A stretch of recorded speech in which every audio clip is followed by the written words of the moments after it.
jadi kemarin kita sudah mempelajari tentang pengertian lembaga sosial, fungsi lembaga sosial, ciri lembaga sosial, jenis lembaga sosial, dan contoh dari lembaga sosial.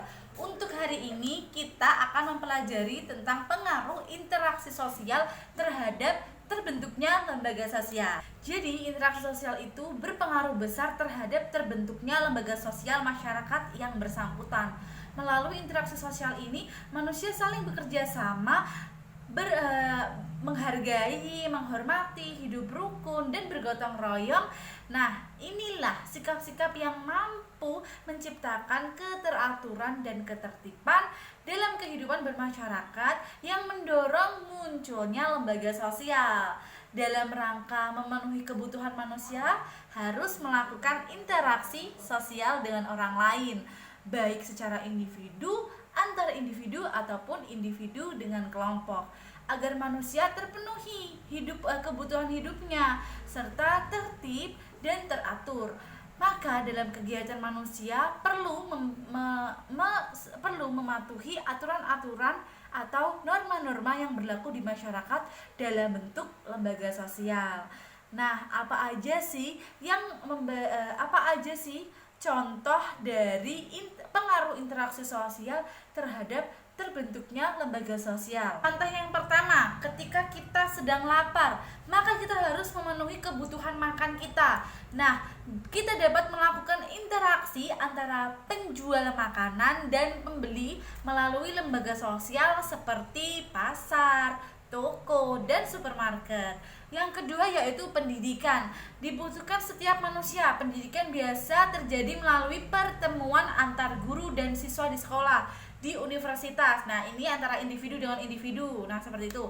Yang ketiga itu kebutuhan kesehatan, terjadi karena interaksi sosial antara dokter dengan pasien yang lembaga sosial seperti di dalam puskesmas atau rumah sakit. Yang keempat yaitu sandang atau pakaian, biasa didapatkan melalui bertemunya penjual dan pembeli di pasar atau pakaian dan swalayan seperti itu. Yang kelima yaitu kebutuhan untuk meneruskan keturunan atau maka terjadi interaksi antara pria dan wanita dalam lembaga sosial yang disebut pernikahan atau perkawinan. Yang keenam yaitu modal, bisa diperoleh dari kreditur atau debitur dan lembaga sosial yang disebut bank. Yang selanjutnya yaitu kebutuhan telekomunikasi, bisa terjadi karena adanya hubungan manusia melalui signal atau peran internet dalam organisasi internet internasional. Yang selanjutnya yaitu listrik, bisa dipenuhi karena adanya interaksi antara perusahaan listrik dengan pelanggan melalui lembaga sosial berupa badan usaha milik negara atau PLN. Selanjutnya yaitu kebutuhan kesamaan antar lingkungan, bisa diwujudkan dengan gotong royong antar warga dalam bentuk siskapling.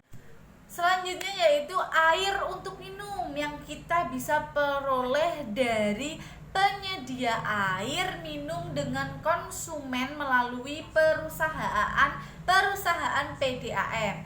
Yang selanjutnya pekerja atau mata pencaharian, bisa terjadi karena adanya perusahaan dan tenaga kerja yang ada di perusahaan terindustri. Yang terakhir yaitu transportasi, dengan adanya sopir penumpang dalam sebuah lembaga, misalnya perusahaan bus, perusahaan PT Damri, dan lain sebagainya. Nah, jadi itu tadi penjelasan Ibu mengenai pengaruh interaksi sosial terhadap terbentuknya lembaga sosial. Untuk hari ini itu aja materi yang dapat Ibu berikan. Semoga bermanfaat. Wassalamualaikum warahmatullahi wabarakatuh.